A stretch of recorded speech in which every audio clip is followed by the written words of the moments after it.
4:12 local time, Strait of Hormuz. Inside the operations center of the escorting destroyer, the sonar operator leans closer to his screen. His eyes narrow as he studies the acoustic display. At first, everything looks normal, just the usual background noise of shallow water, merchant traffic, distant engines, the deep vibration of tankers moving through the narrow Gulf shipping lanes.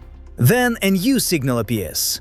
Faint, low frequency, slow, bearing 142.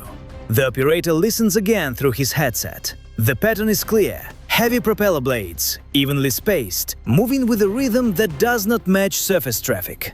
Not a merchant vessel. Something is moving below the water. Con, sonar, possible submerged contact, bearing 142.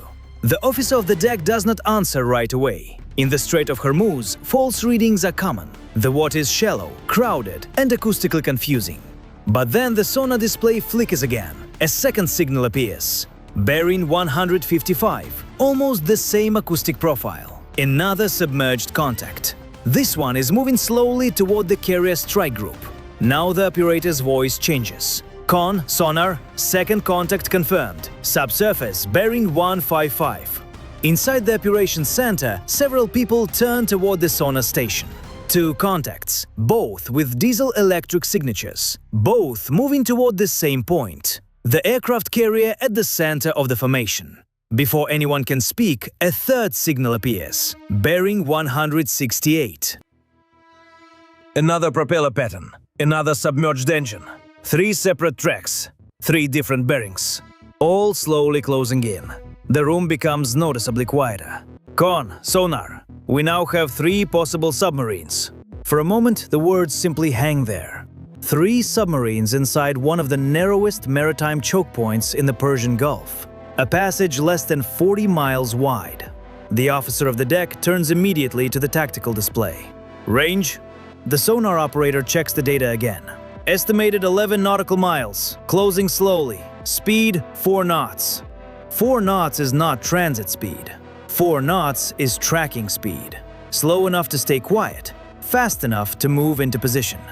Inside the operations center, the acoustic team begins working quickly. Blade count, propeller rhythm, engine harmonics. Every submarine leaves its own fingerprint in the water, and these signals are starting to form a picture. Diesel-electric propulsion, large propeller diameter, heavy hull displacement. One analyst leans closer to the console. Possible kilo-class profile. Another technician checks the second contact, then the third. Third one has a smaller signature, could match a Fateh-class profile. Iranian submarines operating inside the strait, already close enough to create a serious threat. 414.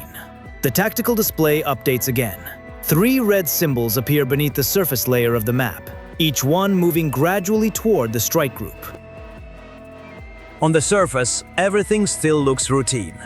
The carrier continues through the shipping lane at steady speed. Destroyers and cruisers hold their protective screen. Tankers move slowly through the traffic separation lanes. Morning light reflects across the calm Gulf waters. Nothing looks unusual from above, but below the surface, a dangerous pattern is taking shape. Three submarines, three approach angles. A coordinated setup aimed directly at the carrier's projected path. The sonar operator listens again. For a moment, one propeller signal fades, then returns.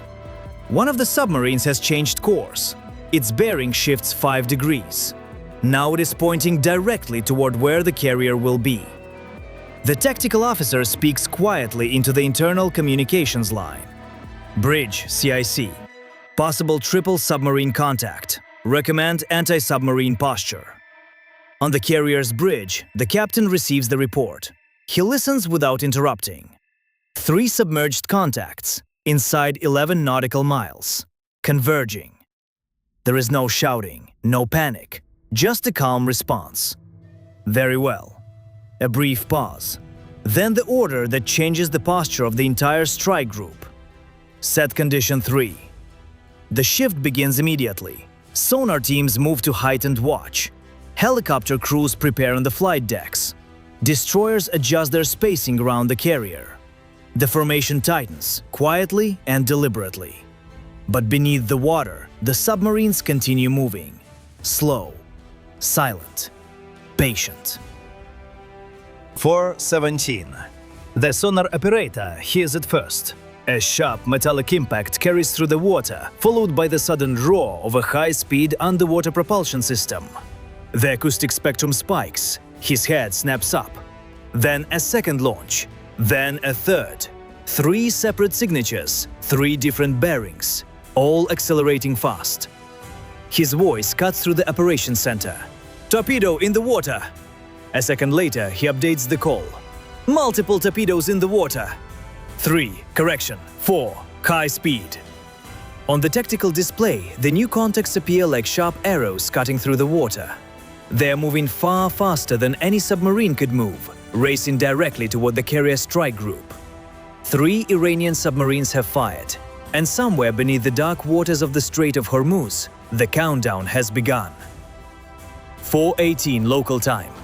The call echoes through the Combat Information Center. Torpedo in the water! For a split second, the room goes completely still.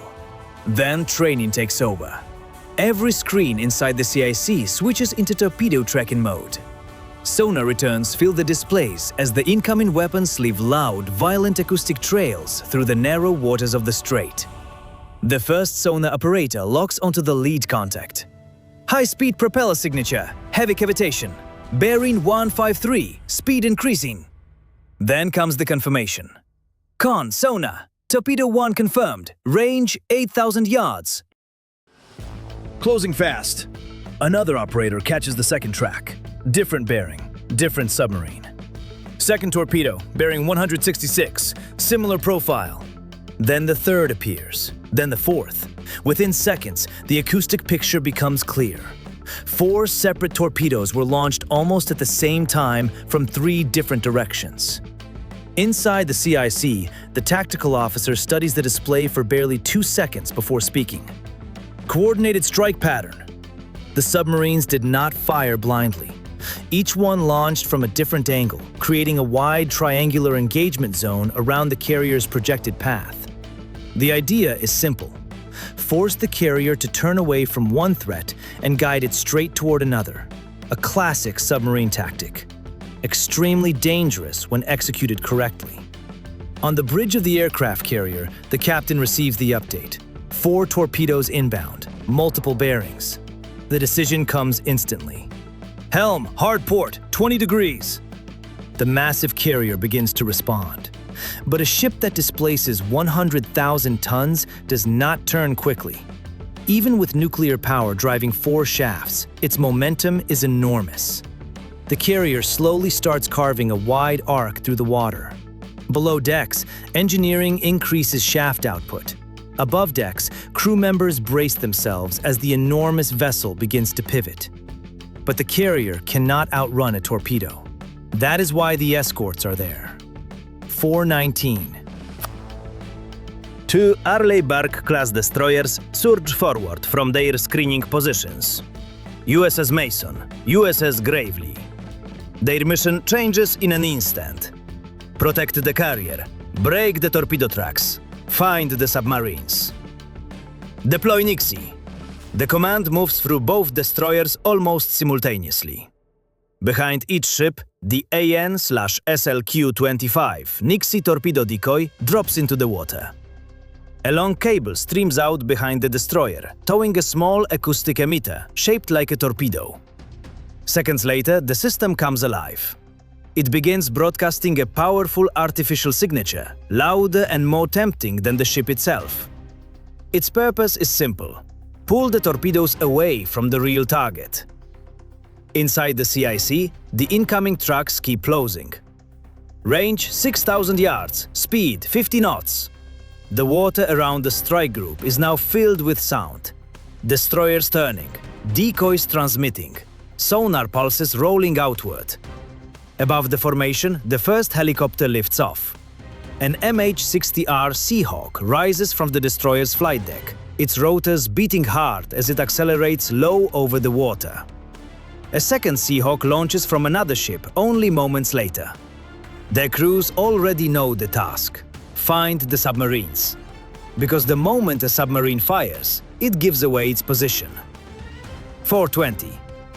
Back inside the CIC, the torpedo picture begins to shift. The first incoming weapon suddenly changes course. Its seeker has locked onto the Nixie decoy, trailing behind one of the destroyers. Contact 1 diverting. On the display, the acoustic track bends sharply away from the carrier. The decoy is working. Seconds later, the second torpedo turns as well. The artificial signature is louder, closer, and more convincing than the fading acoustic trail of the carrier's propellers. But the third torpedo does not turn. Its seeker stays fixed on the original target. Con, Torpedo 3 still tracking carrier. Range now under 4,000 yards. Inside the CIC, the pressure rises. At 50 knots, that distance disappears fast. Then, the fourth torpedo begins adjusting course, but not toward the decoy, toward the carrier's new heading. The submarine crews expected the evasive turn. Their weapons were prepared for it. Two torpedoes are now still pursuing the carrier. The strike group keeps maneuvering hard. Destroyers cut across the carrier's wake. Helicopters race toward the launch points. And beneath the surface, the final seconds of the engagement begin to close in. Active sonar pulses push deep into the water, each sharp metallic ping rolling across the seabed like distant thunder. Searching, listening, hunting. 4:21. One of the helicopters gets the first solid return. A strong echo. Large hull. Depth roughly 400 feet. The bearing matches one of the launch vectors. The pilot banks hard. Contact confirmed. The hunter has found what it was looking for. But behind them, beneath the carrier strike group, the incoming tracks are still closing. Range now 2,000 yards. Time remaining less than 2 minutes. 4:21 local time. Above the formation, the first MH-60R Seahawk turns sharply toward the contact. The helicopter flies low, barely 200 feet above the water. Its rotor wash tears white streaks across the calm surface of the strait as it races toward the suspected submarine position. Inside the cabin, the sensor operator studies the tactical feed coming from the destroyer below. One large submerged contact, estimated depth 400 feet, minimal speed, trying to fade into the background. But once a submarine launches, vanishing becomes much harder. The Seahawk crew already knows the next step. Prepare sonobuoys. The rear door slides open. Seconds later, the first cylindrical buoy drops into the sea. Then another. Then another. Within moments, a line of acoustic sensors spreads across the water like an invisible net. Each buoy lowers a hydrophone beneath the surface and begins sending live sound data back to the helicopter. The operator adjusts his headset. Suddenly, the ocean is no longer quiet. Propeller wash, hydraulic noise, the distant scream of high-speed underwater drives, and beneath all of it, the low mechanical rhythm of a submarine trying to stay hidden. Contact acquired, bearing 164. The helicopter widens its circle. Drop more sonobuoys. The listening grid expands quickly across the area. In less than 2 minutes, dozens of sensors are feeding information into the strike group's combat network. The floor of the Strait of Hormuz is no longer just a shipping corridor. It has become a live tactical arena. 4:22. Back near the carrier, the underwater picture keeps changing. Two incoming tracks suddenly veer away. Their seekers have locked onto the destroyer's decoys, chasing the louder artificial signatures being towed through the water. The first track passes safely behind the escort ship. Seconds later, a distant underwater shockwave ripples through the sea, far from the main formation. Inside the CIC, one threat disappears from the display. Contact 1 neutralized, but the others are still closing. One begins circling near the decoy field, confused and searching. The fourth track remains focused on the carrier's propulsion signature. Range now 1500 yards. On the carrier's bridge, the captain gives another order. Rudder hard starboard. The giant ship begins to swing again, changing course to disrupt the targeting solution. Below the surface, the seeker tries to reacquire the carrier's new position. The underwater environment has become pure chaos. Multiple ships maneuvering, decoys broadcasting false signatures, sonar pulses bouncing across the seabed. For a brief moment, the incoming track hesitates. That moment is enough. The Nixie decoy drifts directly across its path. The stronger signal pulls the seeker away, and the track turns sharply off the carrier's line. Seconds later, another distant underwater shockwave confirms it. The last incoming threat is gone. But the fight is not over, because the submarines that launched them are still below. 4:23. The Seahawk tightens its orbit over the sonobuoy grid. Inside the cabin, the sensor operator watches the pattern form on his screen. Now there are 3 submarines. One is attempting to move south. Another has slowed almost completely. The third is diving deeper, likely trying to hide beneath the thermocline layer, where sound bends unpredictably and tracking becomes harder. The operator speaks calmly into the intercom. Primary contact confirmed. Kilo class profile. Depth 420 feet. The pilot glances down at the targeting display. Payload ready? Ready. The helicopter steadies itself over the target area. Below it, the water appears perfectly calm. No visible trace of the steel vessel hiding hundreds of feet beneath the surface. Inside the Seahawk, the weapons officer gets the confirmation and pulls the release control. The Mark 54 drops from beneath the helicopter. It hits the sea with a sharp splash and vanishes under the waves. For a short moment, there is only silence. Then its motor comes alive. A trail of bubbles cuts through the water as the torpedo accelerates downward. Unlike the torpedoes launched earlier, this one is not searching blindly. It has been guided toward a specific contact using data from the helicopter's sonobuoy grid. Inside the Seahawk, the sensor operator watches the display closely. 2 symbols move across the screen.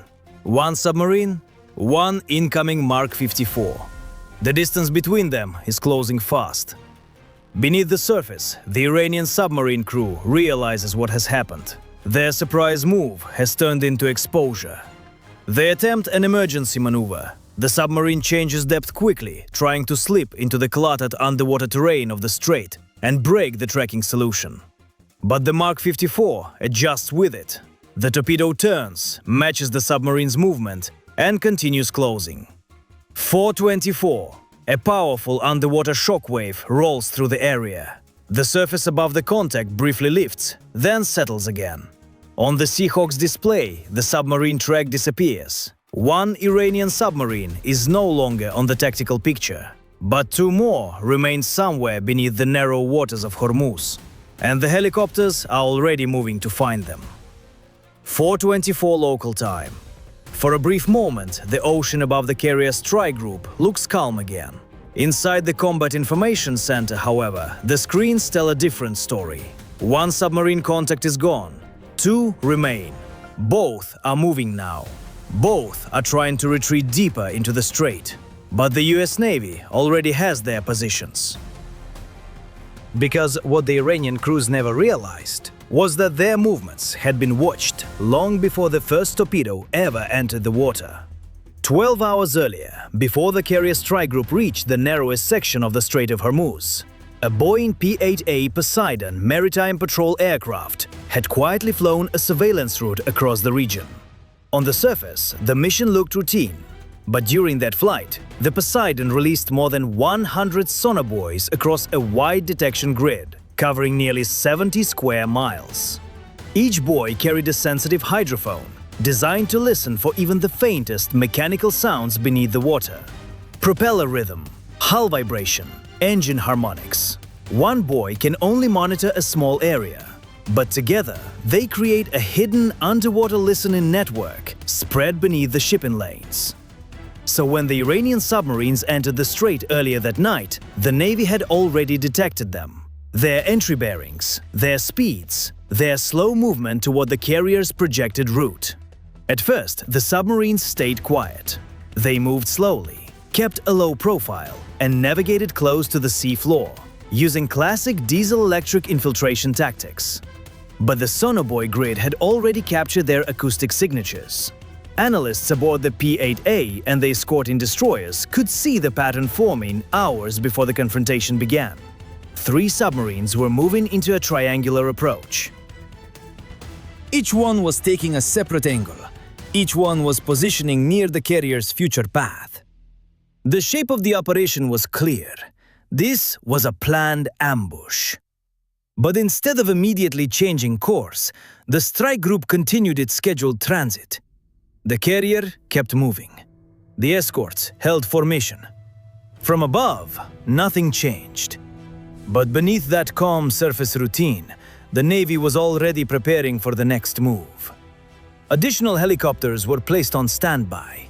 Destroyers adjusted their protective spacing. Sonar teams began watching the buoy network even more closely. They saw the submarines move into range. They saw the pattern tighten. And when the torpedoes finally launched, the strike group was ready to respond. Now, back in the present moment, the situation is turning against the submarines. 4:25. The second Seahawk arrives over the sonobuoy field. Its crew immediately begins scanning the acoustic grid for the remaining 2 contacts. The sensor operator studies the display. One contact is moving south, increasing speed, trying to escape. The other has slowed almost completely, possibly attempting to settle near the seabed, where sonar reflections become harder to read. But the buoy network already has their bearings. Contact 2 confirmed, the operator says. Depth 450 to 500 feet. The pilot banks the Seahawk sharply toward the position. Below the aircraft, the surface of the water still looks peaceful. But hundreds of feet beneath it, a submarine is moving fast through the darkness.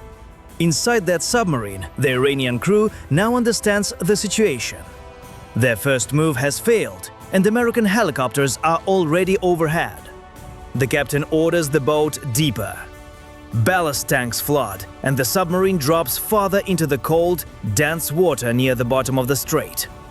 The crew is hoping the uneven seabed, the layers of temperature, and the echo clutter will make tracking more difficult. But above them, the helicopter already has a targeting solution. Weapon ready. The sensor operator confirms the lock. The Seahawk steadies for a brief moment over the target zone.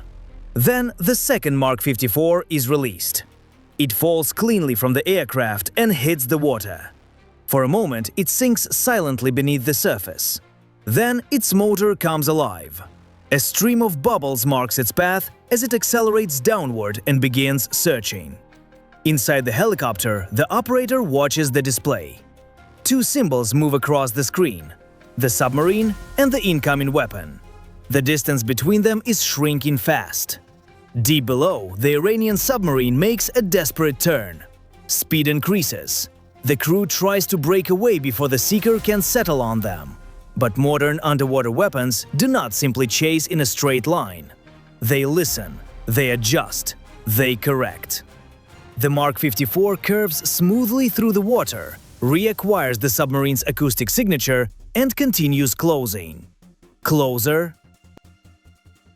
Faster, steadier. 4:26. A deep underwater shock rolls through the strait. The Seahawk sensors register the pressure wave almost instantly. On the tactical display, the submarine contact disappears. A rising column of bubbles marks the point far below where the track ended. 2 submarines are now gone from the board. But somewhere inside the complex underwater terrain of the Strait of Hormuz, one Iranian submarine is still moving. And every sonobuoy in the network is listening for it. 4:27 local time. Inside the Combat Information Center, the tactical display begins to stabilize again. Moments earlier, the screen had been filled with movement, incoming tracks, sonar pulses, emergency turns, helicopters crossing the grid above the strait. Now, 2 of the red submarine symbols are gone. Confirmed, neutralized. One contact remains. Bearing 187. Depth unknown. Speed increasing. The third Iranian submarine is running.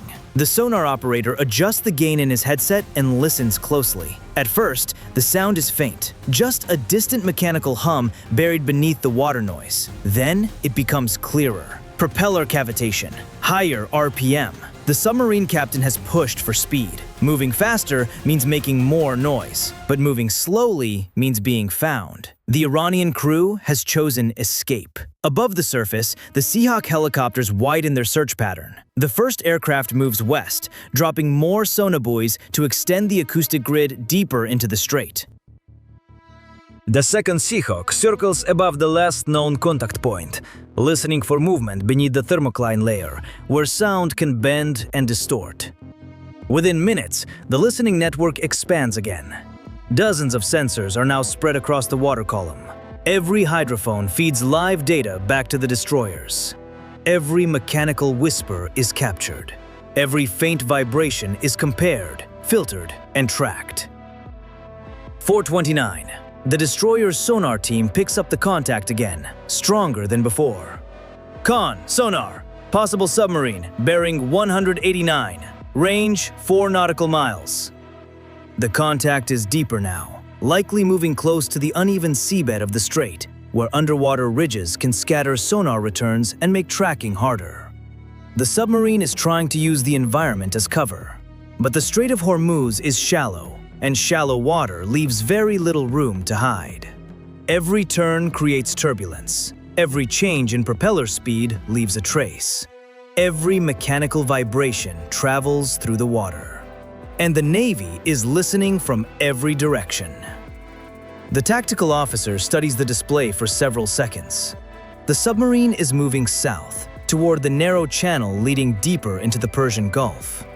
If it reaches the dense commercial shipping lanes, tracking it will become much more difficult. Tankers, cargo ships, hundreds of engines, a wall of background noise. That is where the submarine captain is trying to vanish. The closest Seahawk moves immediately. Vector to contact, the pilot says calmly. The helicopter banks south and accelerates low over the water. Inside the cabin, the sensor operator watches the tracking data refresh. The submarine's speed increases again. 6 knots, then 8. Too fast to stay quiet, but fast enough to push toward the edge of the sonar grid. The weapons officer prepares another Mark 54, but aboard the destroyer, the tactical officer holds back. The submarine is still inside the surveillance network, still being tracked, still visible. Engaging it now would be easy, but letting it continue could reveal something far more valuable. Where it is going, where it reports back, where its support route may lead. The decision moves quickly through the strike group.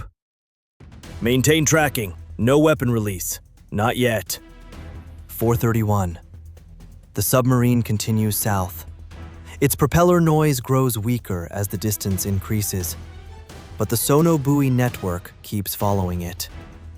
Bearing updates arrive every few seconds. Every course change is logged.